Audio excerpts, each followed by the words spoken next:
Hi everyone, ಇವತ್ತಿನ ವಿಡಿಯೋನಲ್ಲಿ ನಾಟಿ ಕೋಳಿ ಸಾಂಬಾರನ್ನ ಸಿಂಪಲ್ ಆಗಿ ರುಚಿಯಾಗಿ ಯಾವ ರೀತಿ ಮಾಡೋದಂತ ನೋಡೋಣ. ಇದಕ್ಕೆ ನಾನಿಲ್ಲಿ ಒಂದು ನಾಟಿ ಕೋಳಿಯನ್ನು ತರಿಸಿದ್ದೀನಿ. ಇದು 1.5 kg ಅಷ್ಟು ಬಂದಿದೆ ಅಷ್ಟೇ. ಅಂದರೆ ತುಂಬ ಕ್ವಾಂಟಿಟಿ ಬರಲ್ಲ, ಅದು ಒಂದರಲ್ಲಿ 1.5 kg ಅಷ್ಟು ಬರುತ್ತೆ. ಇದಕ್ಕೆ ನಾನೊಂದು 3 ಈರುಳ್ಳಿ, ಸ್ವಲ್ಪ ಶುಂಠಿ ಬೆಳ್ಳುಳ್ಳಿ, ಸ್ವಲ್ಪ ಕೊತ್ತಂಬರಿ ಸೊಪ್ಪು ಮತ್ತು ಟೊಮೊಟೊವನ್ನು ತೊಗೊಂಡಿದ್ದೀನಿ. ಒಂದು 2 ಟೊಮೊಟೊವನ್ನು ತೊಗೋಬೇಕು, ಒಂದು ಸಾಲಲ್ಲ. ಚೆನ್ನಾಗಾಗುತ್ತೆ 2 ಟೊಮೊಟೊವನ್ನು ಹಾಕೊಂಡ್ರೆ. ನೋಡಿ, ನಾಟಿ ಕೋಳಿ ಈ ಥರ ಯೆಲ್ಲೋ ಕಲರ್ ಇರುತ್ತೆ ನೋಡಿ. ಬಾಯ್ಲರ್ಗೂ ಮತ್ತು ಫಾರಮ್ಗೂ ಮತ್ತು ನಾಟಿ ಕೋಳಿಗೂ ಡಿಫ್ರೆನ್ಸ್ ಇದರಲ್ಲಿ ಈಸಿಯಾಗಿ ಗೊತ್ತಾಗ್ಬಿಡುತ್ತೆ. ಮತ್ತು ಅದ್ರ ಮೊಟ್ಟೆ ಇರುತ್ತೆ ನೋಡಿ, ಅದ್ರ ಮೊಟ್ಟೆನಲ್ಲೂ ಸಹ ಗೊತ್ತಾಗ್ಬಿಡುತ್ತೆ. ಚಿಕ್ಕ ಸೈಜಲ್ಲಿ ಮೊಟ್ಟೆ ಇರುತ್ತೆ ಅದ್ರದ್ದು. ನೋಡಿ, ಈ ರೀತಿ ಎಲ್ಲೋ ಅಂಶ ಏನಿದೆ ನೋಡಿ, ನಾಟಿ ಕೋಳಿಯಲ್ಲಿ ತುಂಬ ಎಲ್ಲೋ ಅಂಶ ಬಂದಿರುತ್ತೆ ಈ ರೀತಿಯಾಗಿ.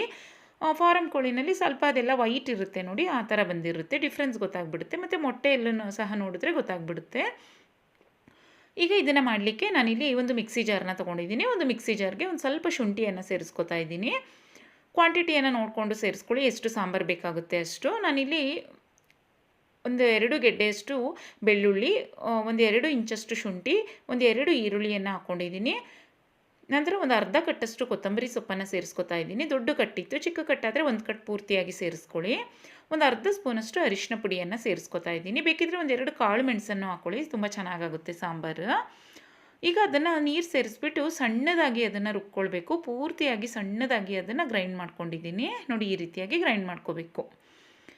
ನಂತರ ಒಂದು ಕುಕ್ಕರ್ನ ಇಟ್ಕೋತಾ ಇದ್ದೀನಿ. ಕುಕ್ಕರ್ನಲ್ಲಿ ಮಾಡ್ಕೊಳ್ಬೇಕಾಗುತ್ತೆ, ಏಕೆಂದರೆ 1-2 ವಿಷಲ್ ಇದನ್ನು ಬರೆಸ್ಕೊಬೇಕಾಗುತ್ತೆ. ಅದರಿಂದ ನಂತರ ಎಣ್ಣೆಯನ್ನು ಸೇರಿಸ್ಕೊಂಡು, ಈಗ ಅದೇನು ಕೋಳಿ ಇತ್ತು ನೋಡಿ, ಅದು ನೀಟಾಗಿ ವಾಶ್ ಮಾಡಿಬಿಟ್ಟು ಸೇರಿಸ್ಕೊತಾ ಇದ್ದೀನಿ. ನೋಡಿ, ಹಳದಿ ಅಂಶ ಜಾಸ್ತಿ ಕಾಣುತ್ತೆ ಇದರಲ್ಲಿ, ನಾಟಿ ಕೋಳಿನಲ್ಲಿ. ಅವಾಗ ಪರ್ಫೆಕ್ಟಾಗಿ ಗೊತ್ತಾಗುತ್ತೆ ಇದು ನಾಟಿ ಕೋಳಿನೇ ಅಂತ. ಈಗ ಅದೇನು ನಾವು ಕೋಳಿಯನ್ನು ಸೇರಿಸಿದ್ದೀವಿ ನೋಡಿ, ಚಿಕನ್ ಸೇರಿಸಿದ್ದೀವಿ, ಒಂದು 5 ನಿಮಿಷ ಎಣ್ಣೆಯಲ್ಲಿ ಚೆನ್ನಾಗಿ ಅದನ್ನು ಫ್ರೈ ಮಾಡ್ಕೊಳ್ಬೇಕು.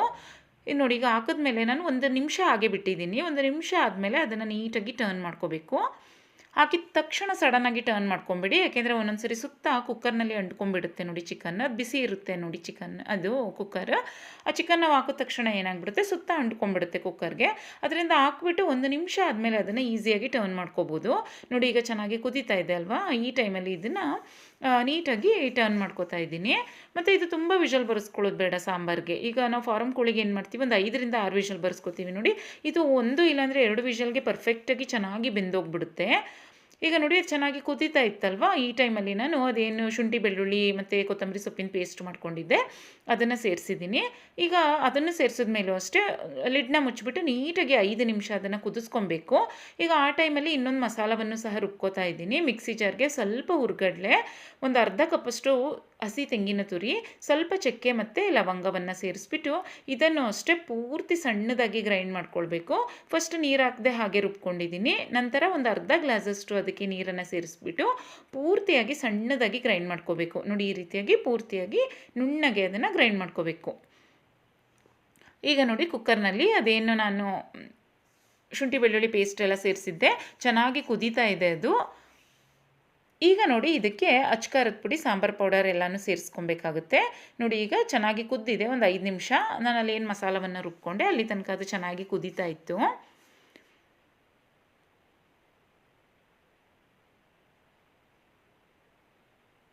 ನೋಡಿ, ಈಗ ಈ ಟೈಮಲ್ಲಿ ಇದಕ್ಕೆ ಒಂದು 2 ಸ್ಪೂನಷ್ಟು ಅಚ್ಚ ಖಾರದ ಪುಡಿಯನ್ನು ಸೇರಿಸ್ಕೊತಾ ಇದ್ದೀನಿ. ಒಂದು ಸ್ವಲ್ಪ ಖಾರನ ಜಾಸ್ತಿನೇ ಹಾಕೋಬೇಕು, ಸಾಂಬಾರು ಚೆನ್ನಾಗಾಗುತ್ತೆ ಮಾಮೂಲಿ ತರಕಾರಿ ಸಾಂಬಾರುಗಳಿಗಿಂತ. 1.5 ಸ್ಪೂನಷ್ಟು ಇದಕ್ಕೆ ಸಾಂಬಾರು ಪೌಡರ್ನ ಸೇರಿಸ್ಕೊತಾ ಇದ್ದೀನಿ. ನಂತರ ಒಂದು 2 ಟೊಮೊಟೊವನ್ನು ಸಣ್ಣದಾಗಿ ಹೆಚ್ಚಿಬಿಟ್ಟು ಸೇರಿಸ್ಕೊಳ್ತಾ ಇದ್ದೀನಿ. ಟೊಮೊಟೊವನ್ನು ಈ ರೀತಿ ಸಣ್ಣದಾಗಿ ಹೆಚ್ಚಿಬಿಟ್ಟಾದರೂ ಸೇರಿಸ್ಕೊಳ್ಬೋದು, ಇಲ್ಲ ಅಂದರೆ ಟೊಮೊಟೊವನ್ನು ಮಿಕ್ಸಿ ಜಾರ್ಗೆ ಹಾಕ್ಬಿಟ್ಟು ಸಣ್ಣದಾಗಿ ಪ್ಯೂರಿ ಮಾಡಿಬಿಟ್ಟಾದರೂ ಸೇರಿಸ್ಕೊಳ್ಳಿ, ತುಂಬ ಚೆನ್ನಾಗಾಗುತ್ತೆ. ಈಗ ಇದಕ್ಕೆ ಇದೆಲ್ಲ ಸೇರಿಸಿದ ಮೇಲೆ ಅದಕ್ಕೆ ಒಂದು ಗ್ಲಾಸಷ್ಟು ನೀರನ್ನು ಸೇರಿಸ್ಕೊತಾ ಇದ್ದೀನಿ, ಏಕೆಂದರೆ ನಾವು ಅದೇನು ಖಾರ ಹಾಕಿದ್ದೀವಿ ನೋಡಿ, ಅದು ಚೆನ್ನಾಗಿ ಕುದಿಬೇಕು ಅದರಿಂದ.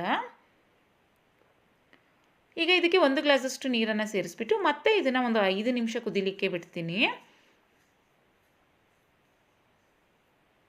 ನೋಡಿ, ಈಗ ಮತ್ತೆ ಲಿಡ್ನ ಮುಚ್ಚಿಬಿಟ್ಟು, ಅಂದರೆ ವಿಷಲ್ನ ಮುಚ್ತಾ ಇಲ್ಲ, ಲಿಡ್ನ ಮುಚ್ಚಿಬಿಟ್ಟು ನಾನು ಹಾಗೆ ಅದನ್ನು ಮತ್ತೆ ಕುದಿಲಿಕ್ಕೆ ಬಿಟ್ಟಿದ್ದೀನಿ.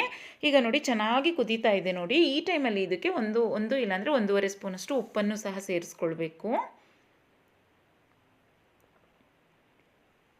ನೋಡಿ, ಈಗ ಈ ಟೈಮಲ್ಲಿ ಇದಕ್ಕೆ ಉಪ್ಪನ್ನು ಸಹ ಸೇರಿಸ್ಕೊತಾ ಇದ್ದೀನಿ. ಉಪ್ಪನ್ನು ಸೇರಿಸಿದ ಮೇಲೂ ಅಷ್ಟೇ ಅದನ್ನು ಚೆನ್ನಾಗಿ ಮಿಕ್ಸ್ ಮಾಡಿಕೊಂಡು ಒಂದು 2 ನಿಮಿಷ ಚೆನ್ನಾಗಿ ಕುದಿಸ್ಕೊಬೇಕು. ಖಾರ ಚೆನ್ನಾಗಿ ಕುದ್ದಷ್ಟು ಸಾಂಬಾರು ಟೇಸ್ಟ್ ತುಂಬ ಚೆನ್ನಾಗಿ ಬರುತ್ತೆ ಅದರಿಂದ. ಮತ್ತು ಇದೇನು ನಾವು ನಾಟಿ ಕೋಳಿಯನ್ನು ತುಂಬ ಬೇಯಿಸೋದೇನು ಬೇಡ, ಇಲ್ಲೂ ಕುದಿಸ್ಕೊಂಡಿರ್ತೀವಿ ನೋಡಿ. ನಂತರ ಇದನ್ನು ದೊಡ್ಡ ಕುಕ್ಕರ್ ಆದರೆ 1 ವಿಷಲ್ ಹಾಕ್ಕೊಂಡ್ರೆ ಸಾಕಾಗ್ಬಿಡುತ್ತೆ. ಚಿಕ್ಕ ಕುಕ್ಕರ್ ಆದರೆ 2 ವಿಷಲ್ ಹಾಕ್ಕೊಬೇಕಾಗುತ್ತೆ. ನೋಡಿ ಈಗ ಚೆನ್ನಾಗಿ ಕುದೀತಾ ಇದೆ. ಈಗ ಇದಕ್ಕೆ ತೆಂಗಿನಕಾಯ್ದು ಏನು ಮಸಾಲವನ್ನು ರುಬ್ಕೊಂಡಿದ್ವೋ ಅದನ್ನು ಸೇರಿಸ್ಕೊತಾ ಇದ್ದೀನಿ.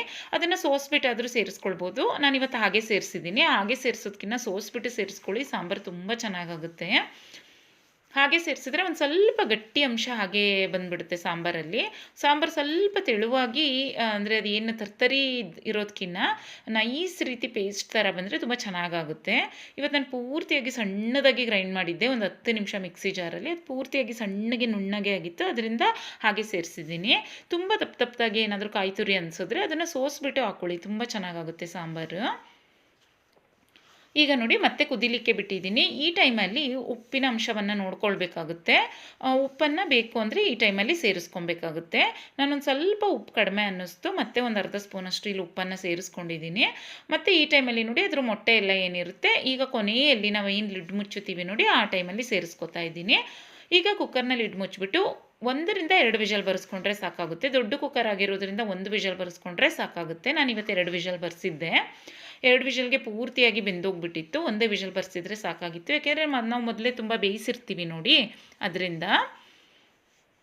ಈಗ ನೋಡಿ ರುಚಿಯಾದಂತಹ ನಾಟಿ ಕೋಳಿ ಸಾಂಬಾರು ಮುದ್ದೆಗೆ, ಅನ್ನಕ್ಕೆ ಎಲ್ಲ ತುಂಬ ಚೆನ್ನಾಗಾಗುತ್ತೆ.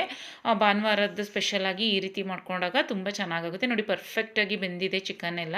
ಸಾಂಬಾರು ಸಹ ನೋಡಿ ಅದರ ಹದ ಎಲ್ಲ ಎಷ್ಟು ಕಲರೆಲ್ಲ ತುಂಬ ಚೆನ್ನಾಗಿ ಬಂದಿದೆ.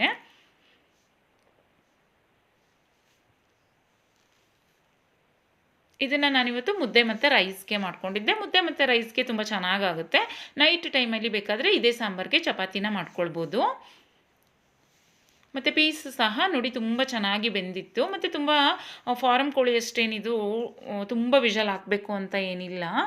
ಒಂದು 2 ವಿಷಲ್ಗೆ ತುಂಬ ಚೆನ್ನಾಗಿ ಬೆಂದೋಗ್ಬಿಡುತ್ತೆ. ಮತ್ತು ಟೇಸ್ಟ್ ಸಹ ತುಂಬ ಚೆನ್ನಾಗಿ ಬರುತ್ತೆ. ಸಾಂಬಾರು ಅಷ್ಟೇ ಅಂದರೆ ಕುಡಿಬೋದು, ಸೂಪ್ ರೀತಿ ಬರುತ್ತೆ ನೋಡಿ, ಅಷ್ಟು ಟೇಸ್ಟಿಯಾಗಿ ಬರುತ್ತೆ. ಇದಕ್ಕೆ ಸೈಡ್ಸಿಗೆ ನಿಂಬೆಹಣ್ಣು ಮತ್ತು ಈರುಳ್ಳಿಗೆ ನಾನು ಸ್ವಲ್ಪ ಉಪ್ಪು ಖಾರನ ಸ್ಪ್ರಿಂಕಲ್ ಮಾಡಿದ್ದೀನಿ. ನೋಡಿ ರುಚಿಯಾದಂತಹ ನಾಟಿ ಕೋಳಿ ಸಾಂಬಾರನ್ನ ಈ ರೀತಿ ಮಾಡಿಕೊಂಡ್ರೆ ತುಂಬ ಟೇಸ್ಟಿಯಾಗಿ ಬರುತ್ತೆ. ರೆಸಿಪಿ ಇಷ್ಟ ಆದರೆ ನೀವು ಟ್ರೈ ಮಾಡಿ, ಬೇರೆಯವ್ರಿಗೂ ಶೇರ್ ಮಾಡಿ, ಹಾಗೆ ಚಾನಲ್ನ ಸಬ್ಸ್ಕ್ರೈಬ್ ಮಾಡ್ಕೊಳ್ಳಿ. Thanks for watching. ಬಾಯ್.